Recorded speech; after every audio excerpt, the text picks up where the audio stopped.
নমস্কার বন্ধুরা, আপনারা সবাই কেমন আছেন? আশা করি ভালোই আছেন। তো চলুন, আজ আমি আপনাদের একটা পিঠের রেসিপিতে নিয়ে আসছি।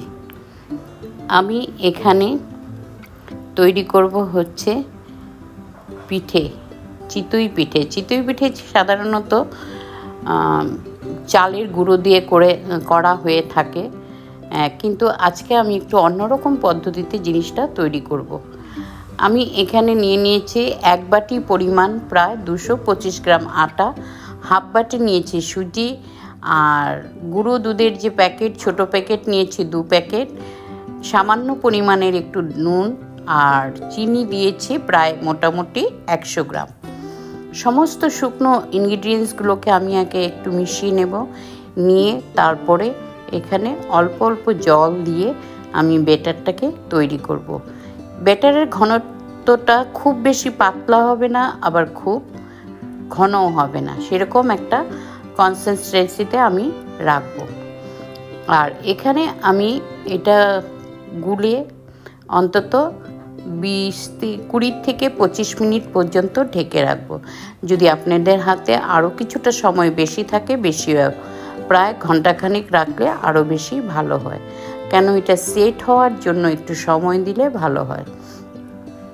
তারপরে আমি কি করব, এরকম 8 ঘন্টা পরে এসে ঢাকনাটা খুলে আমি এখানে দেব একটু হাফ টিস্পুন দেব বেকিং পাউডার। বেকিং পাউডার দিয়ে আমি আবার একটি হুইস্কারের সাহায্যে ভালো করে ব্যাটারটাকে নেড়ে দেব। বেকিং পাউডার দেওয়ার পরে আমি আর এটা বেশিক্ষণ রাখবো না। তারপর যখন ভালো করে সুন্দর করে মিশিয়ে নিয়ে আমি এখানে একটি চাটু, তাওয়া অথবা ফ্রাই প্যান, যার যেরকম সুবিধা সেটা বসিয়ে দেবেন। আমার এখানে তেল লাগবে না, তেল ছাড়াই আমি পিঠেটা করব। আমি এটাকে খুব ভালো করে প্রথমে পরিষ্কার করে তারপর উনুনে বসাবো। তারপর আমি কি করব, খুব ভালো করে হাই ফ্লেমে এটাকে একটু গরম করে নিয়ে ফ্লেমটাকে এখন একদম কমিয়ে দেব। দিয়ে তারপর যদি খুব নোংরা হয়ে যায় একটু জল ছেটা দিয়ে সামান্য মুছে দেব। দিয়ে আমি এরকম আরও একটা দিয়ে একটু ঢেকে দেব। 2 থেকে 3 মিনিটের পর্যন্ত হয়ে যায়, আবার একটু ঢেকে দেব। তারপর ঢেকে দেওয়ার পরে আবার 2 মিনিট পর ঢাকনাটা খুলে দেখব আমার হয়ে গেছে। একটা পিঠে হয়ে গেলে পরপর এরকম উঠে আসে, কোনো অসুবিধা হয় না। তো এরকম করে আমি ক্রমান্বয়ে আমি সমস্ত পিঠেগুলোকে তৈরি করে নেব। তো এইভাবে দেখুন বন্ধুরা, আমার সমস্ত পিঠে হয়ে গেছে, খেতে ভীষণই ভালো লাগে। আপনারা ব্রেকফাস্টে হোক বা এমনিতেও আপনারা এটা খেতে পারবেন। 2টো খেয়ে জল খেলে মোটামুটি পেট ভরে যায়।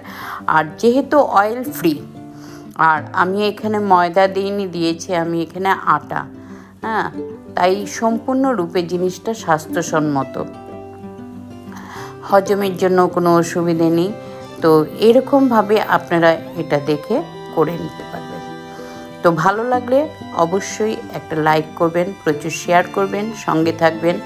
ধন্যবাদ। আপনারা ভালো থাকুন, সুস্থ থাকুন।